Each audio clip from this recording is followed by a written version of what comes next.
morning mga kaibigan, mga bus idol. Binabaybay natin tong Station Boulevard. Ayan, napakahaba niya na concrete sa ibabaw ng irigasyon mga kaibigan, mga bus idol. Oh.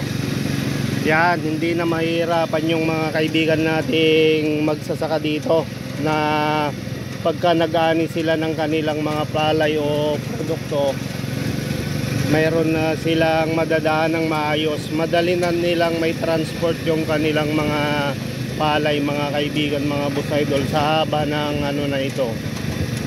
At pagka sila magbibilad din ng kanilang mga palay mga kaibigan, mga bus idol, yan, hindi na nila problema kung saan nila ibibilad yung mga anihin nilang palay dahil sa napakaluwang na ay napakahaba na nito at napakaluwang mga kaibigan, mga bus idol. Yan, ito yung tinatawag na Station Boulevard mga kaibigan, mga bus idol. Dahil sa maulan pa, medyo konti pa yung mga bumibisita dito.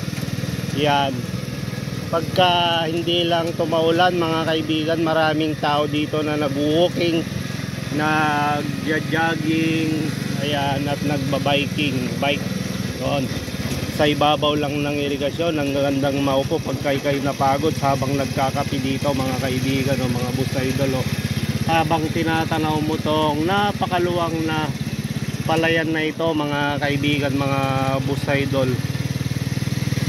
Siguro nasa ano to, 3 kilometers or higit pa mga kaibigan ang haba nito, na tumatapat na rin sa San Pedro east at west mga kaibigan, ang haba nito kung sa highway.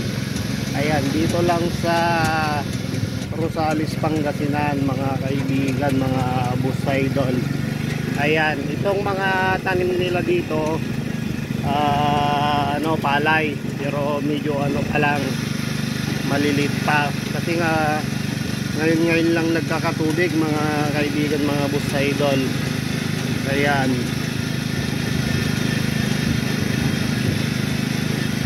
rides lang tayo dito sa ibabaw ng irigasyon dito sa may Station Boulevard mga kaibigan, mga bus idol. Ayan, langatin lang natin yung sariwang hangin.